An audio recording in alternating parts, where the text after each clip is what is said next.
نستعين اهدنا الصراط المستقيم صراط الذين أنعمت عليهم غير المغضوب عليهم ولا الضالين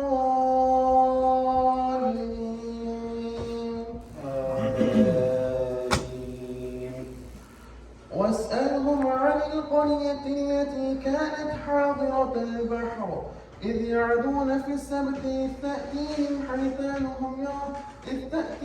حيتانهم واسألهم عن القرية التي كانت حاضرة البحر إذ يعدون في السبت إذ تأتيهم حيتانهم يوم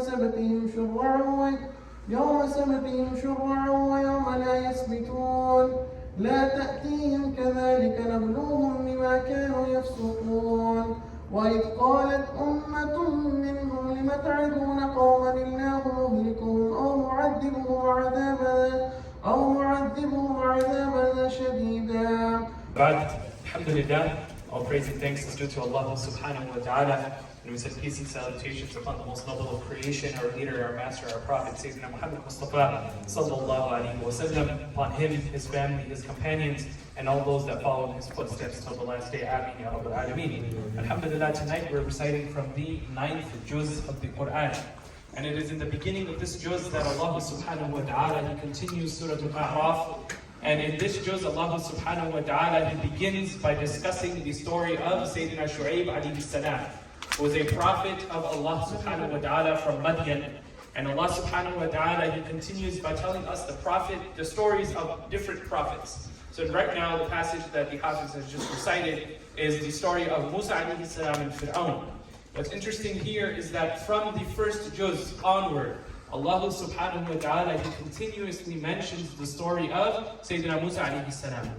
And why is Sayyidina Musa alayhi salam mentioned in the Quran more than any other prophet? It is because his direct relevance to Rasulullah sallallahu alayhi wa sallam. So for example, Musa alayhi salatu wa salam, he had to deal with a tyrant. He had to deal with a zalim, who was Fir'aun. And Sayyidina Rasulullah sallallahu alayhi wa sallam, he also had to deal with a tyrant who was Abu Jahl. Musa alayhi salatu wa salam, he had to deal with one of the biggest ummahs of any of the prophets, with the Bani Israel. And our Nabi sallallahu alayhi wa sallam, he has the biggest ummah out of all of the other prophets.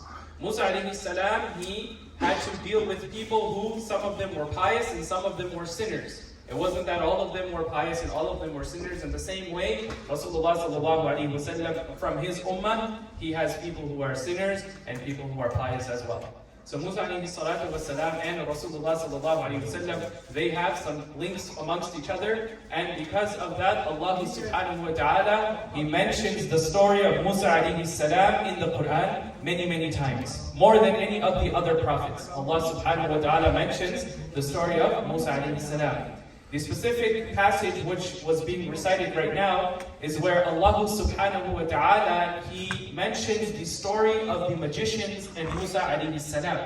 Allah subhanahu wa ta'ala, he had given many different miracles to Musa alayhi salam. One of them being that that staff of Musa alayhi salam, when he would throw it, it would turn into a snake.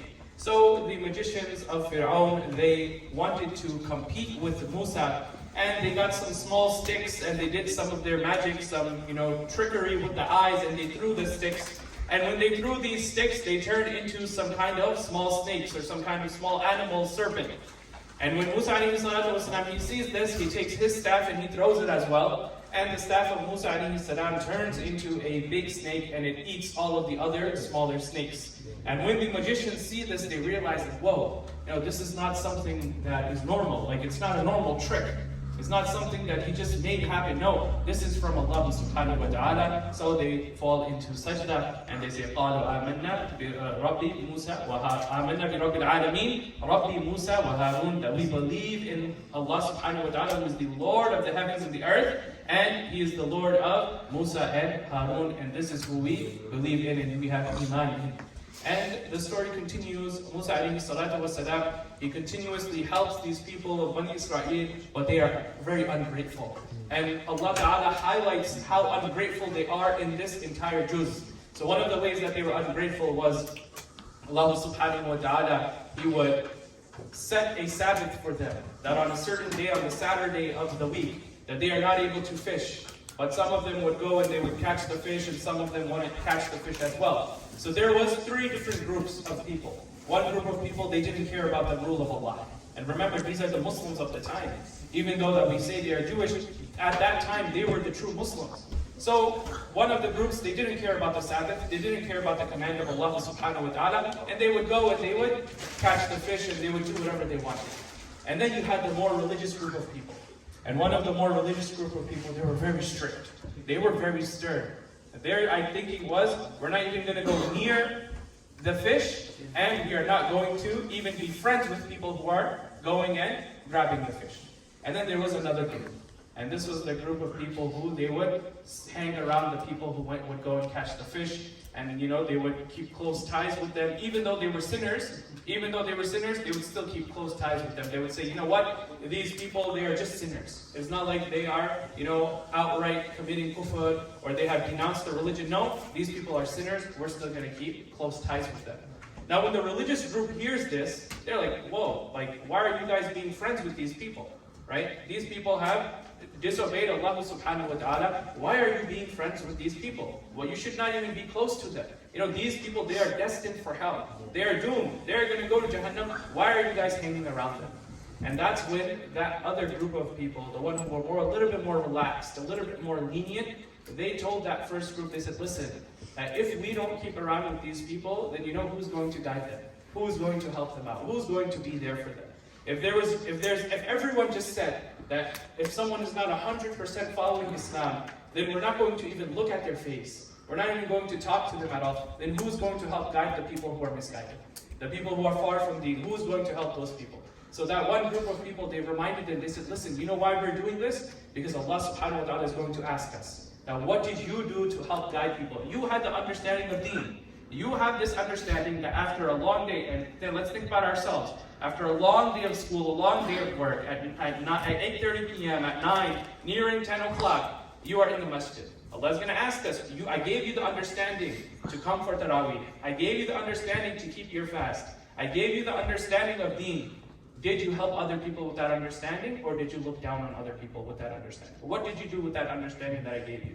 So at the very least, if we don't care about other people, right? Because insan is very selfish. We only care about ourselves. If we don't care about other people, at least we care about ourselves, and we should try to save ourselves from the questioning of Allah subhanahu wa ta'ala.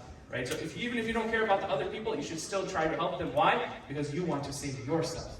You want to save yourself. You want to, you don't want to be responsible in front of Allah subhanahu wa ta'ala. And unfortunately, what we see nowadays is that when we see someone who's a sinner, someone who's not perfect in their deen, and let's face the reality, none of us are perfect. But when we see someone who maybe openly does sin, then we push them away.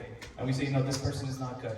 And we spread rumors about them, and we talk about them behind their back, and we do this and we do that. We look at them funny, like, oh, look at this guy, he came to the masjid today, after one whole year, right? Where have you been? Have you been sleeping? Right? We shouldn't be like that. Right? We should be people who welcomes anyone who comes into this door. We welcome them with open arms. Why? Because this is the house of Allah subhanahu wa ta'ala. And if Allah has given me the understanding, or Allah has given you the understanding of deen, then you should utilize that to your advantage and to help people, bring people on this path, and bring people closer to Allah subhanahu wa ta'ala. So in that time of Musa alayhi salam, you had that group of people who, they used to keep close ties with the sinners, right? And there was another group of religious people, they used to say, no, don't be friends with these people.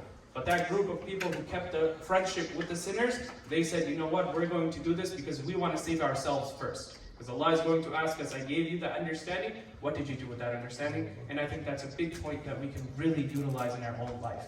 And then this juz ends off with the Battle of Badr, where 313 Muslims were victorious against an army of hundreds and hundreds of non-Muslims. And Allah subhanahu wa ta'ala, He gave the Muslims the victory during Ramadan. And another point that we understand here is that Ramadan is a month in which Muslims have had lots of victories. Now Muslims have had lots and lots of victories in the month of Ramadan. Inshallah, we will speak about this closer to the date of the Battle of Badr. It was around the 17th of Ramadan where the Muslims were victorious even though they were less in number. So we ask Allah subhanahu wa ta'ala to grant the Muslims of Palestine victory in this month of Ramadan. We ask Allah subhanahu wa ta'ala to grant the Muslim Ummah victory in this month of Ramadan, like He gave victory to the Muslims of Badr and like He helped them from the unseen. We ask Allah to help this Ummah from the unseen as well. Assalamu alaikum wa rahmatullahi wa barakatuh.